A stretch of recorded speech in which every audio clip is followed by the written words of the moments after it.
And there's another ally, not only at the Wall Street protests, but in Washington, and there's more than one.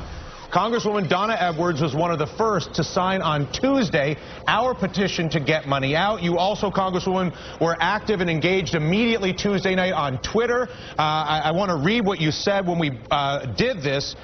You tweeted on Tuesday night, "Cheers, millions must demand before Congress has courage to act against moneyed interests. There are many things we can advocate for in 2012, Congresswoman. Why is it so important that we consolidate on this single issue?"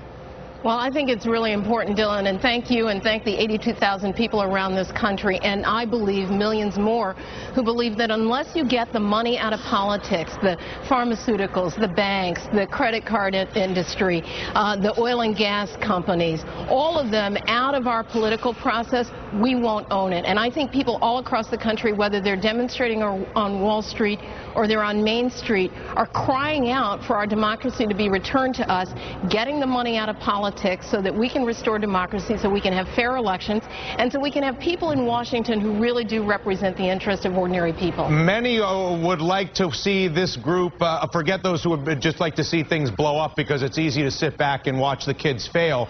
That's kind of silly. But there are many who would like to see this emerge as a vehicle for a political agenda, a policy agenda. What are your thoughts on whether movements like this benefit from having a specific policy agenda, or whether they benefit from aligning around a singular message and delivering it very loudly?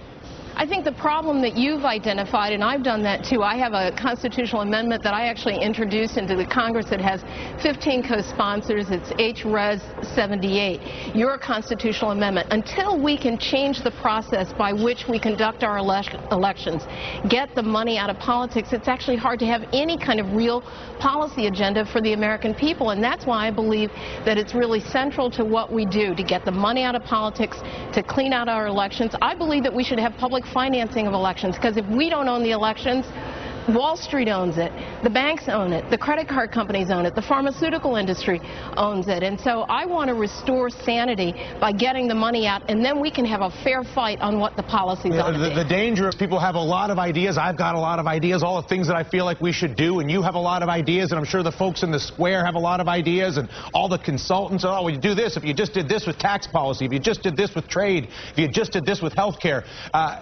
For me, I feel like I get lost in that, and it actually becomes a waste of energy because I run into that green wall of money.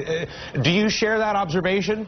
I do. I mean, we ran into it with health care, where you want to try to do the most progressive thing that you can to improve our health care system. And I think that we did plenty, but we could have done so much more if we get the moneyed interest out of all of this. The insurance companies, I mean, every single industry that really owns our tax policy, to the point where we can't even raise revenues from the top 1%ers so that they contribute to the common good.